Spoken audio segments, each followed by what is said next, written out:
انہوں نے جو جان ڈالی تھی نا اس تحریک میں پاکستان کے بننے میں, وہ جذباتی تحریک, تو وہ سب سے پہلے قلم سے ہٹ کے انہوں نے اپنی زبان سے جو جذباتی کلامات بولے تھے اس نے بڑی جان ڈالی تھی فزیکلی کہ پاکستان بن کے رہے گا انشاءاللہ تعالیٰ. قائد اعظم کی اپنی ویلیوبل اسٹرگل تھی.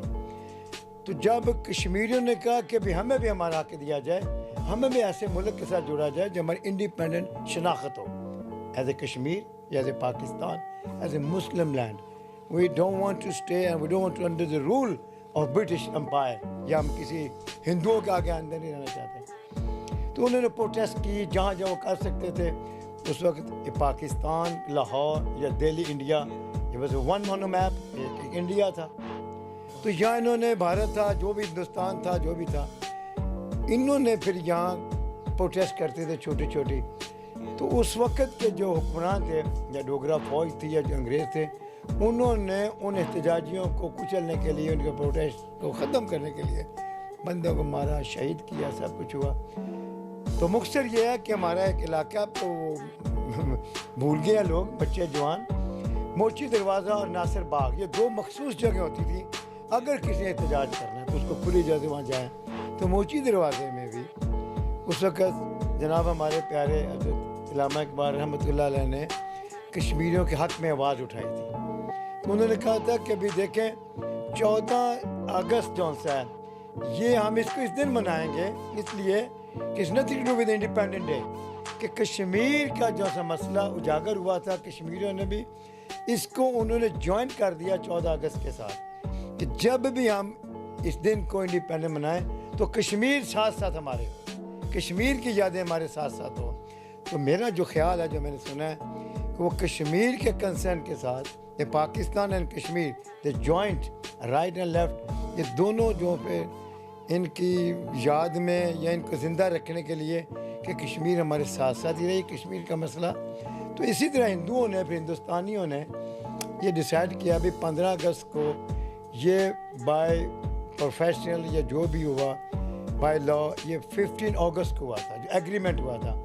تو پھر ہندوؤں نے, ہندوستانیوں نے, انڈین نے, گاندھی صاحب نے کہا کہ ہمارا جو انڈیپینڈنٹ ڈے ہوگا جب بھی ہم سیلیبریٹ کریں گے تو 15 اگست. تو ہم نے پھر اپنا 14 اگست کو اس کو مخصوص کیا. تو اسی سلسلے میں میرا خیال ہے کہ اس میں کشمیر کی یاد تازہ رہتی ہے. جو بڑے ہمارے جانتے ہیں ان کو پتہ ہسٹری کیا تھی, پھر کشمیریوں کو پتہ ہے کہ they are Pakistani, they are not only Kashmiri, they are Kashmiri Pakistani. تو میرا خیال یہ ہے اس سلسلے میں ہم 14 اگست کو کر رہے ہیں, nothing with England or nothing with English Hinduism. یہ کشمیریوں کی خوشی کے لیے, ان کا محبت پیار ان کو بتانے کے لیے کہ بھی آپ ہمارے ہیں اور ہم آپ کے ساتھ ہیں. اور انشاءاللہ کشمیر ایک نہ ایک دن ضرور لاحق ہوگا. اور یہی کشمیر جموں سے لے کے سری نگر اسلام آباد لاہور تک یہ ون ہی ہوگا, اسلامک ریپبلک آف پاکستان اور کشمیر انشاءاللہ. جی ناظرین, ابھی جو آپ نے چیشتی صاحب سے سنا ہے 14 اگست کے حوالے سے, اچھا یہ انفارمیشن میرے پاس, یہ جو نئی انفارمیشن ہے یہ میرے پاس پہلے بھی نہیں تھی. میں آپ کو بتا دوں جو انفارمیشن تھی وہ 14-15 اگست کی تھوڑی سی تھی. اچھا جو کشمیر ڈے کے حوالے سے انہوں نے بتایا ہے وہ بالکل ایک یونیک چیز ہے. آج تک ہم پاکستانی جو ہیں وہ کشمیر ڈے کو ایک اور ڈے کے طور پہ مناتے ہیں جسے ہم کشمیر ڈے کہتے ہیں. لیکن آج پتہ چلا ہے کہ 14 اگست بیسکلی کشمیر ڈے بھی ہے. کشمیر کی آزادی کا دن تھا, ان کے آزادی کا نعرہ اس دن لگایا گیا تھا اور اس کو علامہ اقبال صاحب نے باقاعدہ لیڈ کیا تھا.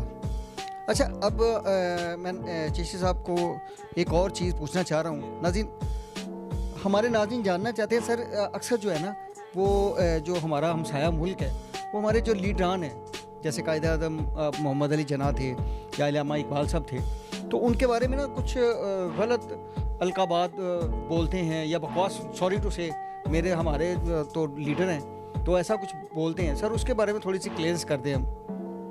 سر یہ الزامات ہے نا کسی پہ لگانا, یہ پہلے دن سے آدم علیہ السلام سے لے کے یہ رہے گا آخر تک کہ کوئی بھی آپ کا حریف, دشمن یا جو بھی آپ سے حسد کرتے ہیں وہ کیسے کہے گا کہ آپ نے جو کام کیا ویل ڈن, کبھی نہیں کہے گا انلیس کہ وہ بڑی کو خاص اسپیشل سینہ اللہ کی طرف سے. یہ کرٹیسزم یہ ہونا چاہیے, یہ ہے تو انسان کو بڑے سے بڑا لیڈر بناتا ہے. مگر جو دانشور لوگ ہیں جو جانتے پہچان ان کو پتہ ہوتا ہے واٹ دا بیہائنڈ اسٹوری. میرے آقا صلی اللہ علیہ وسلم سے اوپر اس سے زیادہ جو الزامات کسی پہ نہیں لگے. تو وہ نبی تھے, وہ ہیں, اور وہ انشاءاللہ آخر تک ہمارے پیارے آخری میرے رسول وسلم میری سب کچھ ہمارے الحمدللہ. اب میں ہوں قائد اعظم صاحب کے اوپر. قائد اعظم صاحب کے اوپر ایک الزام نہیں لگا تھا. قائد اعظم رحمۃ اللہ علیہ کے اوپر انہیں کے ساتھ الزام لگایا تھا. آپ نے ہندو کی بات کیا, مسلمانوں نے الزام لگائے تھے کہ قائد اعظم یہ کر رہے ہیں اپنے بینیفٹ کے لیے کر رہے ہیں. ساری زندگی میں اسٹڈی انگلینڈ میں کی ہے, انگریزوں کے نزدیک رہیں گے, ان کو کیا انٹرسٹ ہے پاکستان سے. Is not a big scholar, is not a big مفتی اعظم. مگر قائد اعظم کو چنا گیا تھا اللہ کی طرف سے, رسول اللہ علیہ وسلم کی طرف سے. Quaid Azam never choice by his own, یہ میں سلیکٹڈ بائی اللہ سبحانہ تعالیٰ. تو قائد اعظم پہ الزام لگنا میرے لیے کوئی سرپرائز نہیں ہے. قائد اعظم صاحب پہ جو میں نے سنا ہے کہ جی وہ انگریزوں کے کہنے پہ, یہ انگریزوں کے ساتھ مل کے انہوں نے یہ پلان بنایا ہندوؤں کو خوش کرنے کے لیے, ہندوؤں کو ناراض کرنے کے لیے, اس میں کوئی کنسرن نہیں ہے. یہ جہالت کی باتیں ہیں, یہ نعوذ باللہ من ذالک. پاکستانی مسلمان, میرا خیال اگر از ریئل پاکستانی, سوچ بھی نہیں سکتا کہ اپنے ہمارے لیڈر کے اوپر کوئی کسی قسم کا الزام ہو. تو انہوں نے جو کچھ کیا اللہ کے لیے, سلطنت پاکستان, ریاست اسلامک ریپبلک آف پاکستان صرف ایک انڈیپینڈنٹ مسلمانوں کو ایک علیحدہ ریاست دینے کے لیے جس کی شناخت آخرت تک ہو. یہ جو بھی الزام ہوگا سب جھوٹا ہے. کسی قسم کے اب ہندو الزام لگا رہے ہیں, آج تک وہ تو لگاتے رہیں گے. تو ہم پاکستانی بھی تو ہم الزام لگاتے ہیں ہندوؤں کے اوپر. یہ گاندھی صاحب ایسے تھے, حالانکہ Gandhi wasn't that bad person.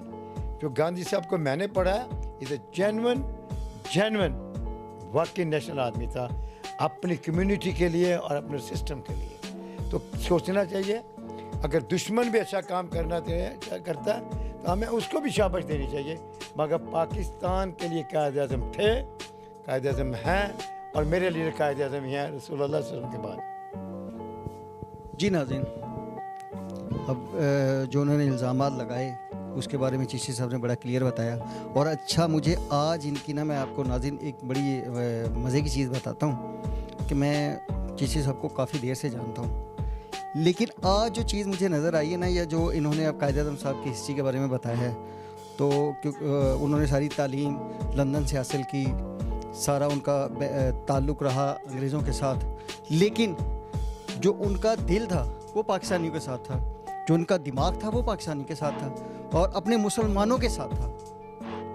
Same like میرے سامنے جو ہستی بیٹھی ہوئی ہیں, ان کی بھی لائف سٹائل تقریباً ویسے ہی ہے.